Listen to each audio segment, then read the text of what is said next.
Maliki Yawmiddin. Master of Judgment Day. Master of the day of decision making, where precise, accurate audits and accounting will take place. Everybody will answer precisely for what they did. I own that day entirely. In other words, don't just start thinking I'm only merciful, I'm going to take your account too. The word deen, I'll work backwards, the word deen means accurate, precise loans that are owed at a particular day. It's like you owe Allah your deeds, and you owe Allah whatever you did in this world, and He owes you compensation, payment, punishment, reward, whatever He owes you. All of that will be delivered very, very precisely. And He says He owns that day, Malik. But some of you know there's a different recitation of that too. Malik, Malik and Malik. Malik means owner. Malik means king. Is there a difference between an owner and a king? There is a difference. Are you the king of your pencil or the owner? If you're the king of your pencil, you have very low self-esteem. Okay? I am the sovereign of this water bottle.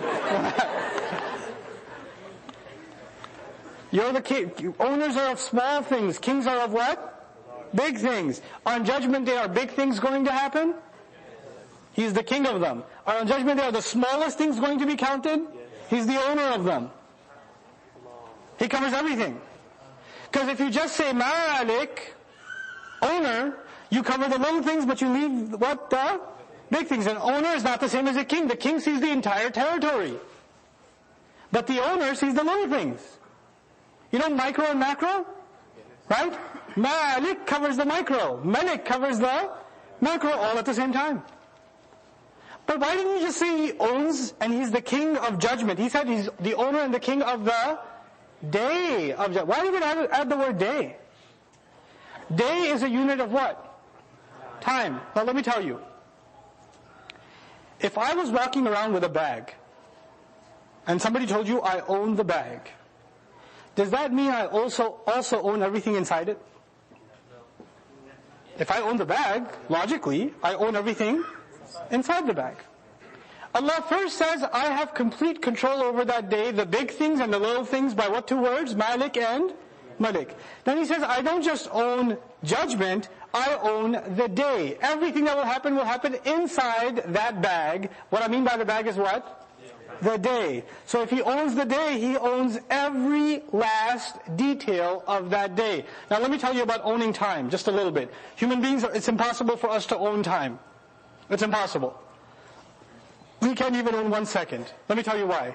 How many things will happen in the next second? How many things will take place in that container that we call 1 second? Is there only things happening in this hall? Things happening across the entire existence in every second. When Allah says He owns time, He takes control of everything that's happening in it. Time is like a bag that things happen inside. Right? He took absolute ownership, complete control over every last detail, every little record, every little deed, completely captured on Judgment Day. Which leads me to talk a little bit about Judgment Day. This is a little bit of a not transgression, but at least a digression from our main topic. But I do want to tell you something about Judgment Day. What's the opposite of mercy?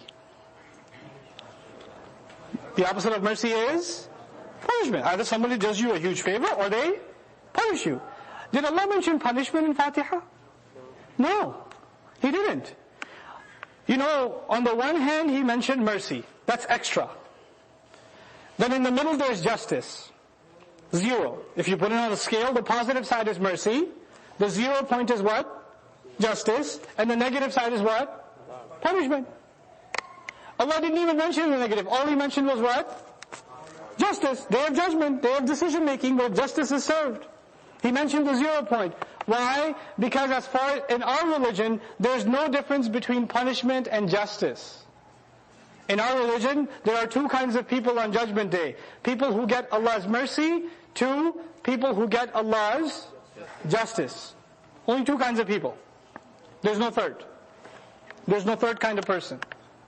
One of my favorite accounts of Judgment Day is when we get our books. Some people are given the books in their right hand. Other people are given their books in their left hand. May Allah not make any of us from them. People who are given the book in their left hand are given the book behind their back. So it's bad, and then it's really bad. Because now it's bad, because you know it's in your left hand, but you don't even know how bad. Why not? Because you're like, what's in there? Dude behind you like, whoa, that was messed up. Like, what? Like, you can't even see, because it's behind your back. وَرَاءَ ظُهُورِهِمْ وَرَاءَ ظَهْرِهِ. Now, the guy who's given the book in his right hand, can he at least see what's going on? Okay. But even the ones who did good deeds, does anybody just look at their book? Oh, okay, I got it in my right hand. It's a good feeling, but it's still scary or no? Still scary because you're about to go through the security checkpoint where your book is opened. And the auditor goes line by line by line. It's terrifying. You ever seen those booths at the Travel Security Administration at the airport? Nowadays it's gotten easier soon after, more recently after 9/11, when I used to travel, I used to get the VIP treatment almost every time. Right? You're about to go through, you have to take your shoes off and all that's normal now, right? But then they look at your face and they're like, okay, you step over here, sir. We have to ask you about your favorite color or whatever. Right? So they take you. So I was kind of used to that. I was kind of used to the entire process. One time I was traveling to Vegas for a Quran conference. I swear, okay. I'm in the masjid, okay, Okay, so I go to Vegas. I hand the guy my boarding pass. He says, must have been let me go. So I was like,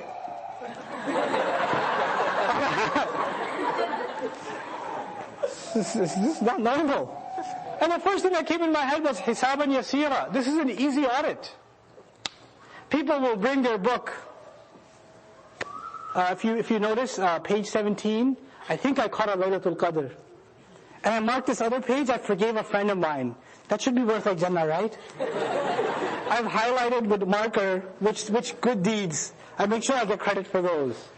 You bring the book and the angels are about to count your deeds and the angels are instructed, according to the Prophet ﷺ, فَيَتَجَاوَزُونَ عَنْهُمْ. They just say, it's okay, just go. You're about to open your book and go page by page and the angel says what? Go ahead, sir. We understand. We got it.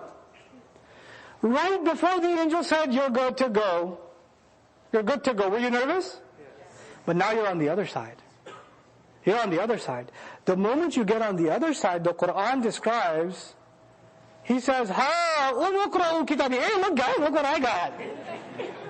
So good. I knew I was going to do good. إِنِّي ظَنَنْتُ أَنِّي مُلْحَقٍ حِسَابِيَا. I so knew I was going to do well. Allah even records that in the Quran. SubhanAllah. And the Prophet warns on the other side, sallallahu alayhi wasallam, إِنَّهُ مَنْ سُئِلَ يَوْمَ الْقِيَامَةِ فَقَدْ هَلَكَ. Whoever even gets interrogated once is dead, is done. If the book gets opened, good deed. Oh, what's this AMC Theater Friday night, April 24th? Who's that with you? Oh, I got the full name here, okay. And what is that about? Can you explain yourself? Done. Finished. No more interrogation. If you get questioned once, you're done. So we ask Allah Azza wa Jal for His mercy on Judgment Day, and we ask Allah Azza wa Jal to skip over our precise judgment. Allahumma hasibna hisaban yasira. Oh Allah, give us an easy audit, an easy reckoning on that day. All of us, no exceptions, myself, yourself, everybody, all of us have plenty of mistakes on our record. Plenty. None of us are safe from that. None of us. So Allah put both of those things together.